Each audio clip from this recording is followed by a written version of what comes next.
Hello बच्चों, welcome to my academy. बच्चों यहाँ पर हम देखने जा रहे हैं क्वेश्चन नंबर 121 और इस क्वेश्चन को पहले रीड कर लेते हैं।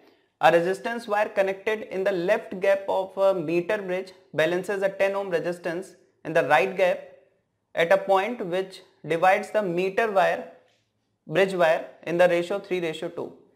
बच्चों यहाँ पर देखिए क्या बोला गया है कि बहुत बेसिक सा स्ट्रक्चर आपको पता ही है इसका, कि अगर हम मीटर ब्रिज की बात कर रहे हैं तो यहाँ पर लेफ्ट गैप और राइट गैप, ठीक है, दो गैप होते हैं। एक में बच्चों वो रेजिस्टेंस होता है जिसकी वैल्यू हमें फाइंड करनी होती है यानी कि अननोन रेजिस्टेंस, और एक वो होता है जिसकी वैल्यू हमें पहले से ही पता होती है यानी कि नोन रेजिस्टेंस। तो यहाँ पर ये लेफ्ट गैप हो गया, राइट गैप हो गया। बच्चों यहाँ पर राइट गैप में देखें तो एक रेजिस्टेंस दे रखा है, वो है 10 ओम। तो राइट गैप में ऑलरेडी यहाँ पर एक 10 ओम का रेजिस्टेंस कनेक्टेड है, ये 10 ओम रेजिस्टेंस हो गया। और लेफ्ट गैप में आपने यहाँ पर क्या कनेक्ट किया है, वायर कनेक्ट किया है, वायर कनेक्ट किया है। इसका रेजिस्टेंस हमें नहीं पता तो हम आर लेट कर लेते हैं, ठीक है। इस वायर का रेजिस्टेंस हम बच्चों आर लेट कर लेते हैं। और यहाँ पर बोला गया है कि जो बैलेंसिंग लेंथ है, अगर हम देखें बैलेंसिंग लेंथ तो कहां पर हमें मिल रही है, यानी कि अगर आप गैल्वानोमीटर को जॉकी के थ्रू इस पॉइंट पर कनेक्ट करोगे तो जहां पर आपको ये बैलेंस होता हुआ दिखाई देगा, ये पूरा स्ट्रक्चर हो गया। तो बच्चों जहां पर ये बैलेंस हो रहा है यानी कि अगर हम नल पॉइंट की बात करें, नल पॉइंट की बात करें, ठीक है, नल पॉइंट की, तो ये लेंथ सपोज L1 है और ये लेंथ बच्चों यहां पर L2 है। तो आपको क्या बोला गया है, L1:L2 कितना गिवन है, 3:2। ये आपको गिवन है कि जिस पॉइंट पर ये बैलेंस करता है वो वायर को 3:2 में डिवाइड करता है। तो सबसे पहला काम बच्चों यहां पर ये है कि आप कैलकुलेट कर लें आर कितना होगा। आपको पता है यहां पर गैल्वानोमीटर कोई भी डिफ्लेक्शन शो नहीं कर रहा है, इसका मतलब बच्चों रेजिस्टेंस रेशियो वही होगा जो लेंथ रेशियो है। तो हम यहां पर क्या लिख सकते हैं, R/10 is equal to L1/L2 is equal to 3/2। यहां से अगर आप देखें तो R की वैल्यू बच्चों आपको कितनी मिल जाएगी, 15 ओम, यानी कि 15 ओम का रेजिस्टेंस यहां पर होगा। इसके बाद यहां पर बोला जा रहा है if the length of the resistance wire, ध्यान दीजिएगा ये जो रेजिस्टेंस वायर है इसकी लेंथ की बात कर रहा है 1.5 मीटर, देन अगर बच्चों यहां पर लेंथ 1.5 मीटर है then the length of 1 ohm resistance wire, ठीक है। अभी जरा समझना, यहां पर हमें क्या बोला गया कि ये जो वायर है, हमें ये पता चल गया बच्चों कि हमसे लेंथ पूछा है, हमें ये पता है एक तरफ हम लिख लेते हैं रेजिस्टेंस और एक तरफ लिख लेते हैं लेंथ, ठीक है। अभी क्या है, हमें पता चला कि इसका रेजिस्टेंस है 15 ओम, तो रेजिस्टेंस हो गया 15 ओम। और बच्चों इसकी लेंथ आपको कितनी गिवन है इसके अंदर, 1.5 मीटर, ठीक है, ये आपको गिवन है। और आपसे कह रहा है कि इसी वायर में अगर हम केवल 1 ओम रेजिस्टेंस का वायर लें, ठीक है, कितना ले, 1 ओम रेजिस्टेंस का वायर लें, तो उसकी लेंथ क्या होनी चाहिए पूछ रहा है। बहुत आसान है, डायरेक्ट आप बता सकते हो उसकी लेंथ। आपको पता है 1.5 मीटर में कितना रेजिस्टेंस है, 15 ओम है, तो आपको 1 ओम रेजिस्टेंस के लिए चाहिए तो आप 1 ओम से इस तरह से मल्टीप्लाई कर दें, ठीक है भाई। 15 ओम में 1.5 मीटर है तो 1 ओम के लिए कितना होगा, 1.5 अपॉन 15 इंटू 1, ठीक है, या डायरेक्ट डिवाइड कर दे वही आएगा। तो बच्चों ये कितना हो जाएगा यहाँ पर 0.1 मीटर, या फिर आप इसको लिख सकते हो 1.0 इंटू 10⁻⁻1 मीटर। तो ये बच्चों यहाँ पर आपका आंसर होगा। तो फर्स्ट ऑप्शन यहाँ पर करेक्ट है बच्चों। इसके बाद है क्वेश्चन नंबर 122। बहुत ही सिंपल क्वेश्चन है। यहाँ पर देखिए आपको एक एनर्जी गिवन है और ये एनर्जी जूल में गिवन है और इलेक्ट्रॉन वोल्ट में कन्वर्ट करना है, बस इतना क्वेश्चन है। तो हमें यहाँ पर क्या करना होगा, 10⁻⁻20 जूल है और इसे हमें बच्चों कन्वर्ट करना है इलेक्ट्रॉन वोल्ट में। तो जब हम इलेक्ट्रॉन वोल्ट में कन्वर्ट करेंगे तो हमें क्या करना होगा, हमें यहाँ पर 1.6 इंटू 10⁻⁻19 से डिवाइड करना होगा, तब ये कन्वर्ट होगा इलेक्ट्रॉन वोल्ट में। तो बच्चों यहां पर आप देखो तो वैल्यू क्या आ रही है, एक तो है 1/1.6, ठीक है, और दूसरा अगर हम यहां पर देखें तो 10⁻⁻20 है, 19 ऊपर ले जाएंगे तो ये हो जाएगा बच्चों 10⁻⁻1, मतलब कि आप चाहे तो कैंसिल कर दे, 10⁻⁻1 रह जाएगा।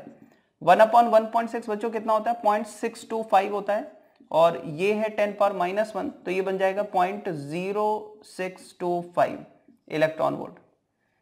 तो आप यहां पर अप्रोक्स अपना आंसर बच्चों यहां पर दे सकते हो, 0.06 भी ले सकते हो।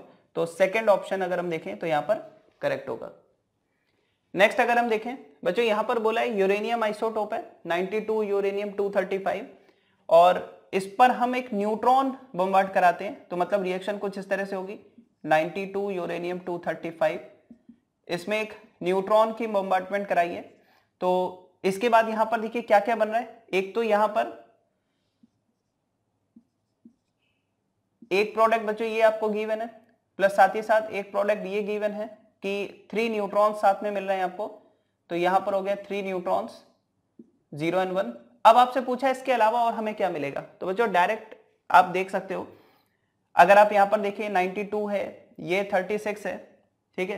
तो अगर आप रिएक्शन बैलेंस करें तो साफ साफ बच्चों यहां पर दिखाई देता है ये 56 यहां पर आपको मिलना चाहिए, और ये केवल एक ही ऑप्शन में आपको मिल रहा है, ठीक है। तो ये प्रोडक्ट आपको यहां पर मिल जाएगा। आप इसमें Z और A से क्लियर देख पा रहे होंगे, ठीक है। तो छोटी छोटी चीजें जैसे कि बच्चों यहां पर अगर आप देखो तो इनका जो सम है वो कितना मिल जाएगा, 236 मिल जाएगा। और यहां पर अगर आप देखें तो बच्चों ये देखिए 89 तो ये हो गया, 3 न्यूट्रॉन्स हैं, ठीक है, और 144 ये है। तो बच्चों ये अगर आप देखो बैलेंस करके तो ये भी आपको कितना मिल जाएगा, 236। तो बहुत बेसिक सा और डायरेक्ट बच्चों क्वेश्चन था, ये आपको एनसीईआरटी में डायरेक्ट गिवन भी है, और ये कम से कम एटलीस्ट ये प्रोडक्ट आपको पता भी होने चाहिए थे, ठीक है। बच्चों यहां पर नेक्स्ट क्वेश्चन है क्वेश्चन नंबर 124, डायरेक्ट और सिंपल क्वेश्चन है। यहां पर बोला गया 2 cylinders A and B of equal capacities are connected to each other via stop curve. A contains an ideal gas at a standard temperature and pressure and B is completely evacuated, मतलब B यहां पर बच्चों complete vacuum होगा। The entire system is thermally insulated. The stop cock is suddenly open and the process, बच्चों आपसे पूछा है process कौन सा है। तो अगर आप ध्यान से देखें तो इसमें एक पॉइंट बोला गया है the entire system is thermally insulated. Thermally insulated इसका मतलब बच्चों ये है कि हीट का एक्सचेंज पॉसिबल नहीं है, थर्मली इंसुलेटेड है। देखिए यहां पर बच्चों देखें तो एक अपने पास क्या है, सिलेंडर ए, और यहां पर अपने पास क्या है, सिलेंडर बी। सिलेंडर ए में यहां पर आइडियल गैस है, और सिलेंडर बी बच्चों यहां पर कंप्लीट वैक्यूम है, ठीक है। और दूसरा इंपॉर्टेंट पॉइंट ये है कि इसको हमने क्या किया है, कनेक्ट किया है, और एक स्टॉप कॉक के थ्रू कनेक्ट किया है, ठीक है। जैसे ही हम इसको ओपन करेंगे क्या होगा बच्चों, यहां पर जो गैस है वो इसमें जाना स्टार्ट हो जाएगी, ठीक है। जैसे ही आप इसको ओपन करोगे तो ये गैस बच्चों यहां पर इस तरह से इधर जाना स्टार्ट हो जाएगी, अभी जहां पर वैक्यूम है। अच्छा, समझना में क्या है कि ड्यूरिंग दिस प्रोसेस की जब बच्चों ये गैस इस वैक्यूम वाले स्पेस को फिल कर रही होगी, ठीक है। अब बीच में आप ना तो यहां पर प्रेशर डिफाइन कर सकते हो, ना बच्चों टेम्परेचर डिफाइन कर सकते हो, ना वॉल्यूम डिफाइन कर सकते हो। क्यों? देखिए अभी हम बोल सकते हैं ठीक है कि यहां पर इनिशियली अगर हम देखें तो गैस का वॉल्यूम ये है, टेम्परेचर कुछ है, प्रेशर कुछ है, लेकिन जैसे ही बच्चों आपने इसको ओपन कर दिया और ये गैस जैसे जैसे उसमें जाना स्टार्ट होगी तो बीच में अगर आप किसी टाइम पर देखोगे तो ये जो गैस है इसने ना तो उस वैक्यूम को कंप्लीटली फिल किया होगा, ठीक है, अभी ट्रांजिशन में होगी कि गैस उस बचे हुए वॉल्यूम को फिल कर रही है। तो यानी कि हम उस टाइम पर अगर हम देखें बीच में किसी भी ट्रांजिशन स्टेट पर या बीच में कभी भी चेक करोगे तो आपको ना तो इसका परफेक्टली आप वॉल्यूम बता सकते हो, ना बच्चों यहां पर कुछ टेम्परेचर वगैरह फाइंड कर सकते हो इस टाइम पर। हाँ, एक बार ये पूरा सेटल हो जाए, ये कंप्लीटली फिल कर दे, फिर हम फाइंड कर सकते हैं, लेकिन अभी बीच में नहीं फाइंड कर सकते। तो इसलिए आप ये तो नहीं बोल सकते कि आइसोथर्मल प्रोसेस है या आइसोकोरिक प्रोसेस या आइसोबारिक प्रोसेस है, क्योंकि इन सब में क्या है कि बच्चों ये प्रोसेस में आपको ध्यान रखना होता है कि ऐसे सडनली मान लीजिए गैस अभी फिल कर रही है तो बीच में आप ऐसा कुछ भी डिफाइन नहीं कर सकते। हाँ, लेकिन एक बात यहाँ पर जो बोली गई है कि बच्चों ये जो पूरा सिस्टम है, ठीक है, वो यहाँ पर क्या है, थर्मली इंसुलेटेड है, और थर्मली इंसुलेटेड होने की वजह से हम यहाँ पर कहेंगे किसी तरह का कोई हीट एक्सचेंज बाहर से अंदर या अंदर से बाहर नहीं हो पाएगा। और बच्चों अगर कोई हीट एक्सचेंज नहीं होगा तो इस प्रोसेस को आप क्या बोल सकते हो यहाँ पर, एडियाबैटिक, ठीक है। बाकी इनमें से तो और कोई ऑप्शन पॉसिबल नहीं है, एडियाबैटिक प्रोसेस हो सकता है क्योंकि इसकी जो वॉल्स होंगी वो थर्मली इंसुलेटेड है, हीट एक्सचेंज पॉसिबल नहीं है, ठीक है। बच्चों यहां पर नेक्स्ट क्वेश्चन है क्वेश्चन नंबर 125।